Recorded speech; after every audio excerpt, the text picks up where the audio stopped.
These conditions boosted the influence of Islamic propaganda and missionary material that proclaimed religious values and moral superiority.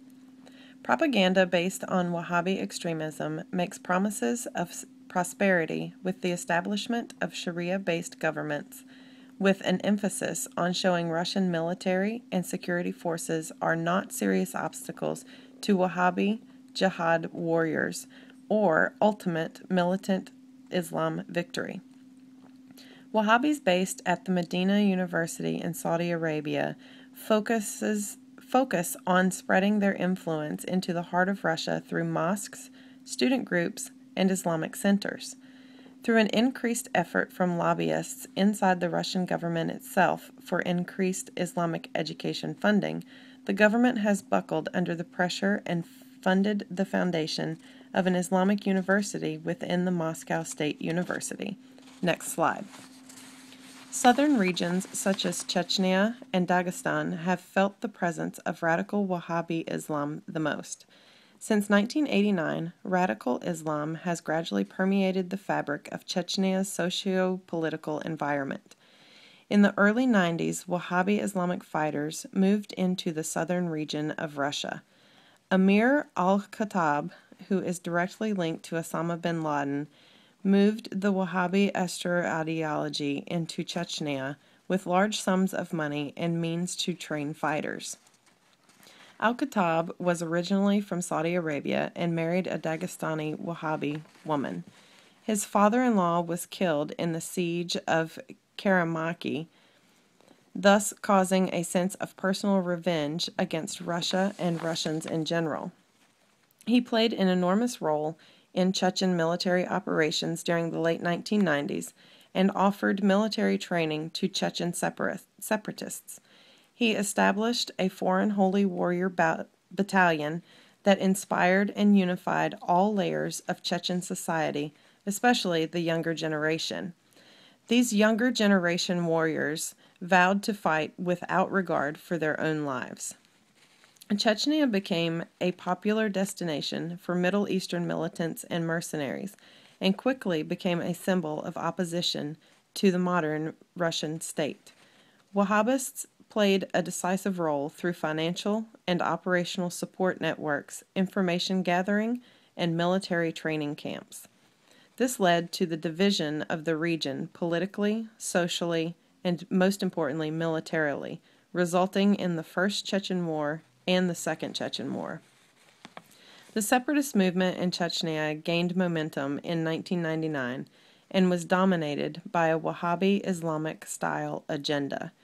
Separatist operations were planned at Shura meetings, and Wahhabi-influenced propaganda depicted the Kremlin loyalists as hypocrites and apostates of the religious orthodoxy, thus justifying attacks on these fellow Muslims who strayed from fundamentalist principles. After the First Chechen War, separatist leadership faced the problem of defining the principles upon which Chechen government was to be formed. The Chechen nationalism was reflected in efforts to preserve and develop ethnic culture, and Islam took a cardinal role. More importantly, Wahhabism. The penetration of radical Islam into Chechnya has been a vehicle for separatist resistance, a platform for political strife and conflict, a source of funding and external support, and a unifying ideological principle that has brought togetherness and destruction to the Chechen and Russian society as a whole. Next slide. Since the collapse of the Soviet Union, militant Islam has become and remains the most immediate and serious political military challenge to the Russian state. The nation is still plagued by anti-Russian sentiments and socially elevated military leaders who lack administrative experience. There is harsh competition between ethnic clans for dominance of financial and economic structures. The post-Soviet desperate environment has induced internal conflict and ideological chaos. The expansion of militant Islam within the borders of the Russian Federation must be kept in check.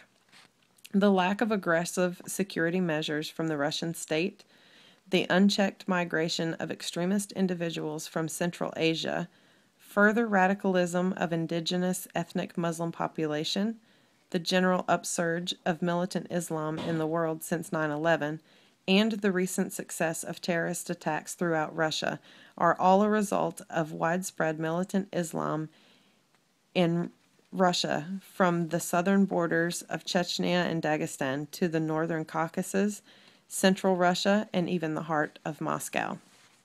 Islamic extremism is developing a social base and functional structures on a national scale within Russia. Russian government has attempted to keep these radical movements in check through development of more open stances towards a variety of Islamic groups within Russia and through state sponsorship of traditional Sufi Islam. Their hope is to espouse the moderate Islamic groups inside Russian borders through funding of Islamic educational programs and the establishment of official forums. Wahhabism has been used as an ideological platform for political goals despite its incompatibilities with predominant Sufism throughout Russia. Despite the measures taken by the Russian government, present security efforts are still reactionary in nature, and radical terrorist-backed militants still remain very much a threat to Russia and the Russian way of life. Thank you for listening.